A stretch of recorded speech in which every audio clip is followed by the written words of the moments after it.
বাঁচবো আর কতদিন, চলেন নামাজ পড়ি প্রতিদিন।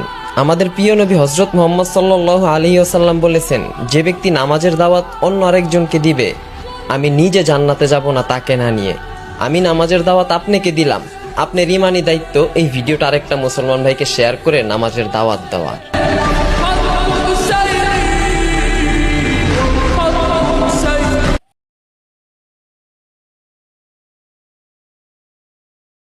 আমার কোন উম্মত যদি আমাকে দুইটা অঙ্গের গ্যারান্টি দেয় যে তারা এই দুই অঙ্গের পাপ করবে না, আমি তাদেরকে জান্নাতের গ্যারান্টি দেই। এক নম্বরে মা বাইনা লিহিয়াইহি, দুই চোয়ালের মাঝখানে যা থাকে মানে জিহ্বা।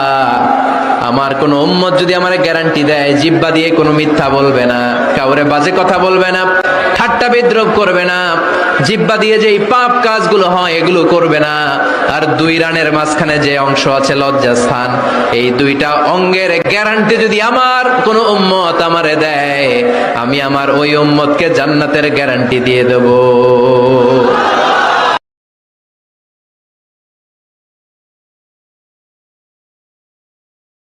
কোনো বান্দা যদি নিজে থেকে চায় আমি পরিবর্তন হব, সে ছেলে হোক কিংবা মেয়ে হোক, সে যদি অন্তর থেকে সে যদি এতটুক চায় আমি পরিবর্তন হব, আল্লাহ পাকও তাকে পরিবর্তন হওয়ার জন্য সাহায্য করেন।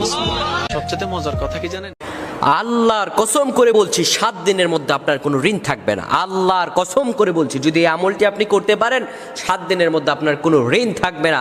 আপনার যত বিপদ আপদ থাকুক, মামলা মোকদ্দমায় জড়িয়ে যান, অনেকেই ঋণগ্রস্ত হয়ে যান, কঠিন অবস্থা হয়ে যায়, বাড়ি ঘরেও ঋণের জন্য থাকতে পারেন না, কোরআনের এই আয়াতের আমলটি করুন, আপনার 7 দিনের মধ্যে আল্লাহ তাআলা হয়তো ঋণ আপনার দুর্ব্যবস্থা করে দেবেন, আপনার ঋণকে আল্লাহ তাআলা দূর করে দেবেন ইনশাআল্লাহ। আপনি আমলটি ইখলাসের সহিত করতে হবে। প্রিয় বন্ধুগণ আমার, আল্লাহ রাব্বুল আলামিন পবিত্র কোরআনুল কারীমে আমাদেরকে এমন কিছু দোয়া শিক্ষা দিয়েছেন, যে দোয়াগুলো কোনো মানুষ যদি ঠিকভাবে আদায় করতে পারে আর আল্লাহ তাআলার কাছে চাইতে পারে, রব্বুল